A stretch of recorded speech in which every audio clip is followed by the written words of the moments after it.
नमस्कार दोस्तों। आज हम इस वीडियो में बात करेंगे जो कब्रों के बारे में दोस्तों कि किस तरीके से दोस्तों उस समय दोस्तों कब्रें हुआ करती थी दोस्तों, और हमें दोस्तों किताबों से उसके बारे में क्या-क्या पता चलता है, ये हम दोस्तों इस वीडियो में समझने वाले हैं। दोस्तों हमने समझ लिया था कि किस तरीके से दोस्तों उस समय जैसे हड़प्पा सभ्यता पनप रही थी दोस्तों, 47,500 साल हो चुके हैं दोस्तों उसको, तो तब से पनप रही थी दोस्तों, और लगभग दोस्तों 3800 ईसा पूर्व के आसपास ही थी। तो दोस्तों अभी हम समझते हैं दोस्तों कि दोस्तों जो इसका जो इसके बाद दोस्तों धीरे-धीरे समय आता है दोस्तों हड़प्पा सभ्यता का पतन के बारे में दोस्तों हमने समझ लिया था। अब दोस्तों क्या था कि अब जो धीरे-धीरे दोस्तों 1500 ईस्वी के आसपास ही दोस्तों 1500 ईसा पूर्व के आसपास ही जो किताबें थी उससे हमको स्रोत मिलता है दोस्तों, जिसको दोस्तों कहा जाता है वैदिक काल। दोस्तों इसके अंदर क्या था ना दोस्तों कि जैसे ऋग्वेद, सामवेद, यजुर्वेद, अथर्ववेद, ये दोस्तों वेद थे, और दोस्तों इनकी रचना लगभग दोस्तों 3500 साल पहले हो चुकी थी। और ऋग्वेद में दोस्तों बहुत सारी दोस्तों इसके अंदर दोस्तों सूक्त भी हैं दोस्तों, प्रार्थनाएं इसके अंदर बताई जाती हैं, और इसके अंदर दोस्तों धीरे-धीरे और समय आगे बढ़ता है दोस्तों, ये दोस्तों मैं पहले ही बता चुका हूँ। तो दोस्तों आप उसके अंदर आप देख सकते हैं पुनर्पाषाण काल के अंदर वैदिक काल युग के बारे में दोस्तों मैं वीडियो डाल चुका हूँ दोस्तों, इससे और आपको और पूरा समझ में आएगा। छठी जो 6th क्लास की किताब है इसके अंदर पूरा का पूरा। इसके बाद दोस्तों इसके अंदर दोस्तों जो सबसे महत्वपूर्ण देवता आते हैं वो थे दोस्तों जैसे अग्नि, इंद्र, सोम। ये इसके अंदर दोस्तों जो इसमें जो अग्नि का आग का देवता था दोस्तों, जो इंद्र था वो उसको पुरंदर भी कहा जाता था, तो सोम देवता था, और इसको दो तरीके से हम समझ सकते हैं दोस्तों। एक तो दोस्तों ये सोम एक पौधा हुआ करता था, एक दोस्तों इसके अंदर दोस्तों ये चंद्रदेव का भी नाम है, तो जैसे सुना होगा ना सोमनाथ, ये सब इस तरीके से। तो वैदिक प्रार्थना के अंदर दोस्तों ये दोस्तों जो इसकी रचना थी वो ऋषियों ने की थी, कई सारे ऋषि थे दोस्तों इसके अंदर। आचार्य दोस्तों क्या करते थे, आचार्य विद्यार्थी को दोस्तों क्या करते दोस्तों वाक्यों को बांट कर दोस्तों इसको स्वर में पाठ करवाते थे दोस्तों, लोगों से जो स्मृति सहायता था उसको याद करवा देते थे, और इस सूक्तों के दोस्तों फिर धीरे धीरे दोस्तों एक दूसरे से दूसरी पीढ़ी को पहुंचाते थे।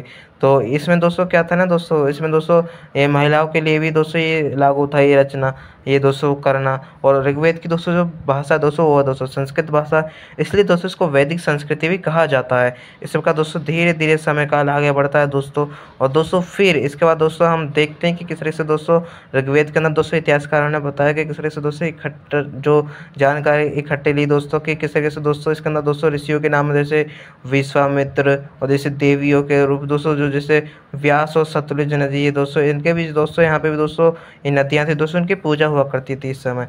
तो फिर धीरे धीरे दोस्तों इस समय और समय आगे बढ़ता है दोस्तों। तो विश्वामित्र के बारे में तो दोस्तों आपने सुना ही होगा। और दोस्तों जैसे नदियाँ, विश्वामित्र नदी है, ये सभी दोस्तों एक अलग चीज़ है। तो दोस्तों ये आपको खुद पढ़ना होगा, लेकिन दोस्तों मैं बताने वाला हूँ दोस्तों मवेशी, घोड़े और रथ किस तरह से दोस्तों इस समय हुआ करते थे।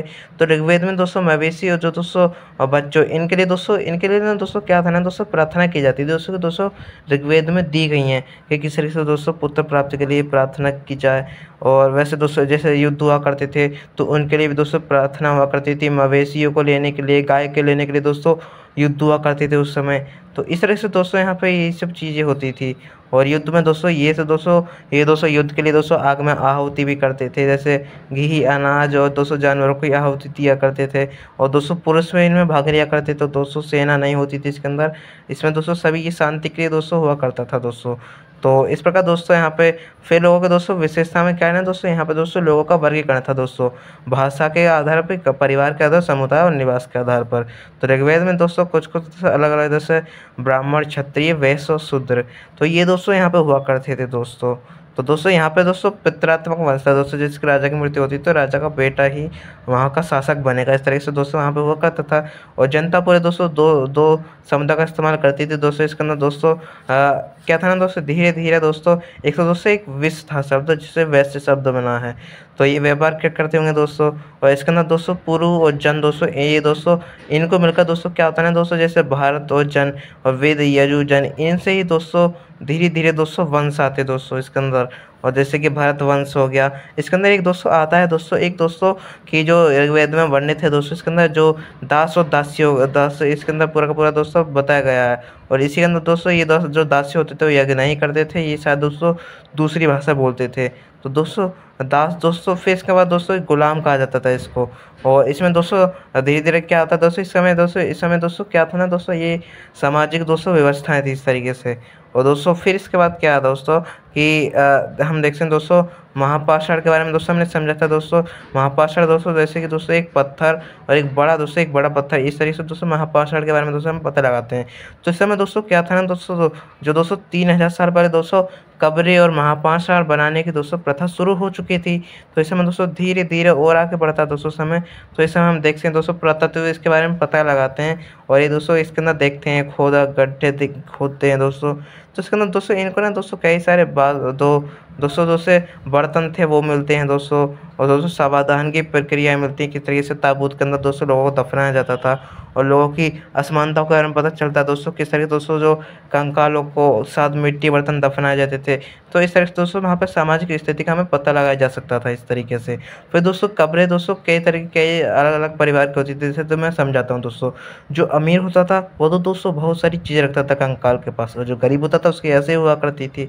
तो फिर इस प्रकार दोस्तों चट्टान दोस्तों क्या था ना दोस्तों, इसमें दोस्तों शवों के बारे में दोस्तों दफनाने के बारे में दोस्तों हम पता लगा सकते हैं। तो इस तरीके से दोस्तों यहाँ पे व्यवस्थाएं चलती थी, ठीक है।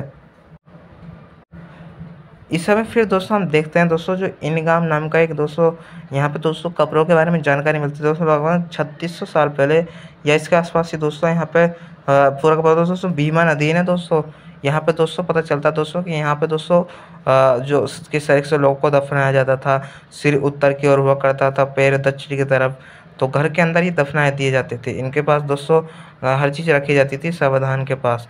तो इस तरह से दोस्तों यहाँ पे दोस्तों ये चीज़ हुआ करती थी। एक आदमी के दोस्तों 5 कमरे होते, 5 कमरे वाले मकान थे दोस्तों, आंगन था, 4 पहलों वाली मिट्टी के दोस्तों संदूक भी मिले इसके अंदर, जो दोस्तों पुराने आप देखे होंगे दोस्तों अपने गाँव में भी। तो इस तरह से दोस्तों यहाँ पे चीज़ें थी। और दोस्तों इस समय दोस्तों जो लोग क्या करते थे दोस्तों प्राकृतिक को दोस्तों गेहूँ, जौ, चावल, दाल, बाजरा, मटर, तेल, ये सब बीज मिले दोस्तों। जानवरों की हड्डियाँ भी मिली हैं। तो इससे पता चलता था दोस्तों कि यहाँ पे कटी हुई हड्डियाँ दोस्तों, जैसे गाय, भैंस, बकरी, कुत्ता, घोड़ा, गधा, सूअर, या दोस्तों जो हिरण होते हैं, इस तरीके से दोस्तों यहाँ पे हड्डियाँ मिली हैं दोस्तों। तो इस दोस्तों यहाँ पे दोस्तों एक इसी में काम अपना काम करते होंगे दोस्तों। तो ये था दोस्तों इसके अंदर चैप्टर। अब दोस्तों हम उसके अंदर समझते हैं कि विश्वामित्र वाली कहानी क्या थी। तो विश्वामित्र और नदियों के बारे में दोस्तों हम समझते हैं इसके अंदर क्या हुआ था। दोस्तों विश्वामित्र में दोस्तों क्या था ना दोस्तों, ध्यान से सुनना, जो बताते जाऊंगा दोस्तों, जो इसके अंदर दोस्तों बड़ा चढ़ा के बताया, मैं दोस्तों सीधे से बता देता हूँ दोस्तों क्या था इसके अंदर। दोस्तों इसके अंदर जो विश्वामित्र हैं, ये दोस्तों जो नदियां हैं दोस्तों उनको धरती पे लाने के लिए प्रार्थना कर रहे हैं, और इंद्र से भी दोस्तों ये कह रहे हैं कि जल्दी से यहाँ पे जो अपने जो दोस्तों कि हमारी इच्छा पूरी कर दो, हमें जल से दोस्तों जो पृथ्वी है उसको जल से कर दो, ये सभी दोस्तों भर दो। तो इस तरह से दोस्तों प्रार्थना कर रहे हैं। तो इनकी तुलना भी दोस्तों क्या है ना दोस्तों, और दोस्तों की जो घोड़े और गायें हैं उनसे की गई है। दोस्तों समाज में ऋषि रहते थे, वो घोड़े और गाय को दोस्तों बहुत महत्व दिए जाते थे, उनको वो देते थे। तो दोस्तों आपने देखा भी होगा कई सारे ऋषि थे, गाय घोड़ा रखते थे राजा लोग भी। तो ये सब दोस्तों यहाँ पे रथ हुआ करते थे दोस्तों, हमें यहाँ से पता चल जाता है। तो इस समय दोस्तों क्या था ना दोस्तों, ये तो मैं बता ही चुका हूँ। अब दोस्तों जो अगली वीडियो आएगी उसके अंदर हम और समझेंगे दोस्तों कि किस तरीके से धीरे धीरे नगर बसने लगे दोस्तों, और किस किस तरह से दोस्तों ये सभ्यता थी आगे बढ़ती है, और राज्य किस तरह से दोस्तों नए विचार उत्पन्न होते हैं, हम दोस्तों समझेंगे दोस्तों। आज के इस वीडियो में दोस्तों इतना ही। मिलते हैं दोस्तों नेक्स्ट वीडियो में। आज धन्यवाद। जय हिंद, जय भारत।